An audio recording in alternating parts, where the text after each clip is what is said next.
What's going down, YouTube? This is Jared. And I'm Carter, and this is RedRacer Video. Today, guys, we're doing the 5 things I've been telling you for a while. We're doing the 5 things that I hate about my 2016 Camaro SS.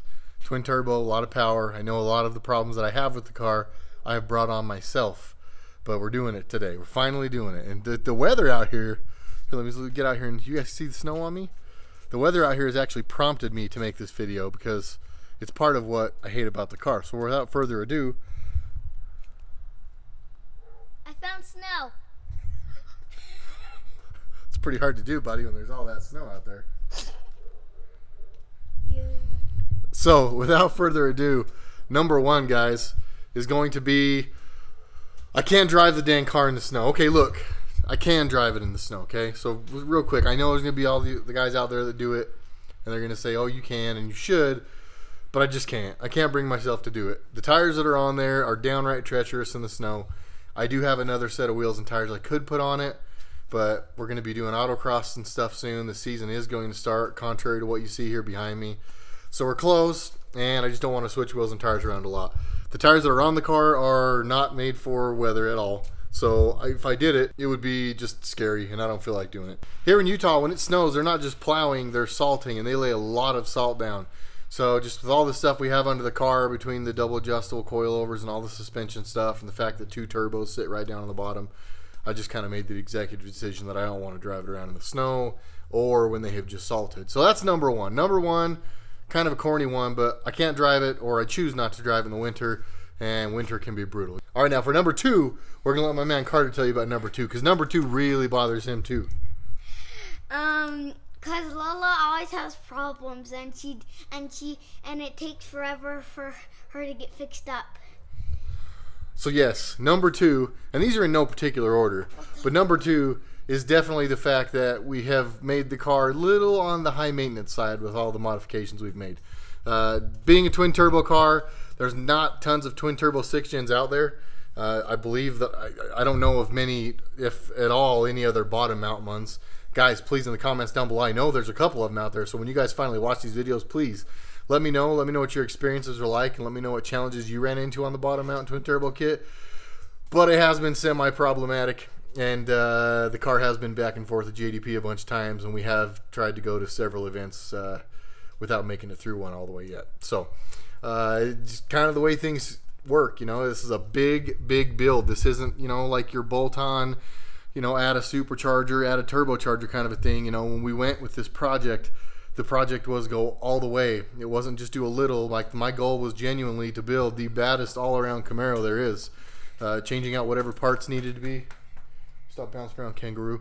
Start figuring out what parts needed to be changed, doing the right things, being very careful about our selection with everything, all the way down to engine size, turbo size, tuning the cam that's in it, leaving the positive displacement cam in it. So I get long-winded, but there's a lot of stuff we've done in this car to make it the best Camaro out there, and I firmly believe we're well on our way, but it has been problematic throughout the process, and it has been semi-annoying. So number 2 is definitely that the car has been a little problematic. Number 3, we're going to go with number 3 now, and number 3 is going to be actually a legitimate complaint about the Camaro. This is actually, it's not something that I have self-inflicted. I believe the mass majority, if not all of, besides this gripe about the Camaro, have all been self-inflicted. So kudos to Chevrolet, you did well. I'm just really trying to find things I don't like here. But interior wise and some of the quality stuff, in the early part of the 6th gen Camaro, a lot of you guys that are Camaro guys probably heard, they did have some early paint issues. They did have a couple little goofy things. My car was one of the early ones, so I do have those goofy issues.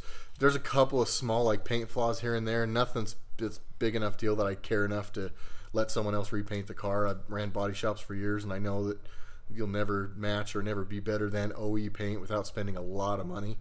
And even some of the really expensive paint jobs I've seen, not to knock any of the guys with expensive paint jobs on 6th gen Camaros out there, but even the expensive paint jobs, me being a body guy, I find stuff in them that I'm just like, maybe a goofy thing to knock, but the quality stuff. My headliner in my Camaro is starting to drop down a little in the front, like a lot of them do. The passenger seat on my car, the seam is tearing apart where somebody's leaned on it to get in and out of it. So I've got to go and hopefully get the dealer to warranty that, because my warranty went up today, and today's the Sunday. So hopefully if I can call tomorrow, I can make that happen. If not, whatever, I'll get somebody to stitch it up, no big deal. But some of the goofy little quality control things are legit. You know, the stuff you read about, it's not to say that every car is going to have those problems, but they are legitimate problems. They are a real thing, and I've experienced them a little bit. So, I don't know. No big deal. It is what it is, but that's one of the complaints. Number 4 on the list of things that I hate about my Camaro, and again, another self-inflicted one, but I'm going to let my man Carter tell you about this one because he doesn't love this one either. Carter, what's up, dude? Whenever I ride an I just go bum, bum, bum, bum, bum, bum, bum, bum, bum, bum. So what my little guy is trying to say is, with all that we've done in the car, and it's been a lot, the vast majority of suspension changes, we have essentially to this point changed out everything in the suspension, including bushings and all those kind of things. I think the only pieces we have left that are factory, I think the lower control arms are still factory. I'm trying to remember what else, but I think that's about it. Lower control arms are about the only thing left is factory. Sway bars are upgraded. Sway bar links are upgraded. Double adjustable coilovers. We have the race mounts for the struts in the front as well, so there's no longer a big rubber strut mount in the front. It's now a cam plate. It's an adjustable camber plate, so I can change camber and caster up on the top by changing out or just by twisting these nuts that are up at the top. So all very good changes, and for performance, man, this car handles. I love it. I don't mind the way it rides. Once in a while, I'll hit a bump on the freeway or a pothole or something that, like, I literally feel like I left a piece of my car behind every time it happens. But for the most part, it's still pretty compliant and it rides okay. But I mean, in comparison to what it was at a 1SS Camaro, it is very stiff. It is very bouncy. And my wife hates it. Every time she rides in the car, she complains about how bouncy it is. And my little guy Carter complains about it a little bit too. He actually has learned to just sit back in the back and hum to the beat so that it's actually kind of funny. But yeah, it's not my favorite part of the car all around, if I'm being totally honest with you. As far as the whole street car part of it goes. For the racing and for what we're doing with the car at events, for autocross, for speed stop, for road course, for all those things, it's huge. I mean, it truly transformed the way this car handled. And this car handled really, really good already. But it's definitely something to consider, you know, as far as living with it on a daily basis. Again, I don't drive the car daily, so it maybe isn't as crucial to me as it might be if I did drive it every single day. But it's noticeable, and it's something that people should probably consider. We've got solid engine mounts in the car too, so I feel even the idle of the engine all the way through the car, which again, to me being a car guy, I think it's cool. To a lot of other people, though, again, they're like, man, this is a race car. So turn this car into a race car, guess what? It's going to be a race car. So that was number 4. All right, we're about to wrap it up. Number 5, I'm going to let my man Carter here bring it home for number 5. Carter, what's number 5? Number 5 is that whenever Dad is starting the car in the morning and he has to go somewhere, and I go out and say, oh my gosh, it's so loud. And I have one more reason. And the other reason is because it wakes up all the neighbors whenever me and Dad have to go somewhere in the middle of the night with Lola. Very solid points, and I do concur with him. I'm gonna let that be like, buddy. How about we let that be like 5A? Is that okay? Yeah. Okay, so that's gonna be like 5B, part 5B. That'll be 5B because I actually love how loud the car is, and for what it's worth, it's significantly quieter on the turbos than it was on a supercharger. But for me, Carter, I hate to override you, my friend, but for me, I'm going to say that number 5, and this is probably one of the most important parts of the reasons I hate it. It may not be for everybody, but for me. And looking back, the way things worked out, it may have worked out the way it's supposed to be, because now it's the reason I have the car at astronomical levels of ridiculousness, and I'm happy that we ended up where we ended up. But at the time, I cried a little. For those that follow the channel, you guys probably already know what I'm going to say next, but number 5, probably number 1 in my heart, for me is going to be that the 2016 Camaro with the LT1, so an SS, 1SS, 2SS, 1LE, not a ZL1 1LE, but a 1LE, the stock bottom end that comes in that car, if you're going to put a bunch of boost through it, or boost really at all, in my opinion, through it, the engine is hot garbage. Pistons are not good enough. I still, in my mind, kind of wonder if I had a rod collapse, but Jordan tells me it was a piston failure now, so I'm okay with that. I didn't see a whole lot that led me to believe that. I kind of looked like the cylinders turned into soup underneath the piston, then beat the bottom of the piston to death. But I could be wrong. Either way, the pistons and rods that are in that engine are not the same pistons and rods that they use in the LT4, which is built for boost, so naturally they maybe don't need to make it as strong. But I feel like Chevrolet should have known they were going to have a lot of people putting superchargers, turbochargers on these cars, turning them up to the moon. The LS3 held a lot of power without failure, and the LT1 just hasn't proven to be that stout. It's got its bonuses. There's a lot of things about it I like better, but there's a few things that I like about the LS3 significantly better. That's one of them. The LT engine is not good for boost.